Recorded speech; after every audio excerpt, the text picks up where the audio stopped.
Kameda sinuwerte dahil kay Casimiro. Kenneth Lover, easy work mga champion. Ito ang pag-usapan natin, pero bago ang lahat, pakisubscribe po ng channel ko. Huwag nyo na rin kalimutan i-click ang notification bell para lagi kayong una sa balita.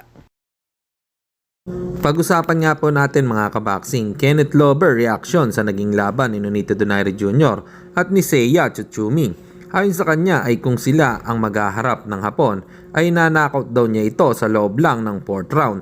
Gusto daw talaga niyang labanan si Tsutsumi at hinamon na din ito ang kapatid ni Naoya Inoue na si Takuma Inoue at si Christian Medina. Sinabi niya na easy lang daw nitong tatalunin ang mga champion na yan.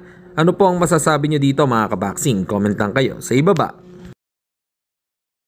Samantalang nakatakdang humarap si reigning WBO Oriental Flyweight Champion Arvin Jan Pasiones kontra kay reigning Philippine Youth Flyweight Champion Nathaniel Dorona. Ang sagupaan ng dalawang undefeated para sa WBO Oriental and Philippine Youth Flyweight Championship sa darating na ika-28 ng February sa Manila sa susunod na taon. Ano po ang masasabi nyo dito mga kaboxing? Parehas pong magaling ang mga Pinoy boxer na ito. Comment lang kayo sa ibaba.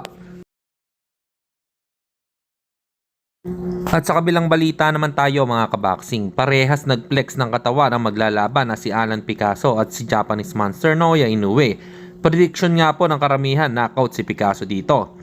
Kinusuke Kameda, pinalandakan, buhat daw ng talunin niya si Janrel Cuadrolas Casimiro. Ay bumuhos na daw ang offer ng mga laban sa kanya. Kung hindi lang sana nagtatakbo-takbo sa ibabaw ng ring, sigurado may kalalagyan kay Cuadrolas. Kaso hindi humarap at makipagsabayan, kaya nanalo. Para po sa inyo mga kaboxing, ano po opinion nyo rito? Comment lang kayo sa ibaba. Hanggang dito na lang muna ang ating balita. Dito na lang ang aking boxing news report. Babu!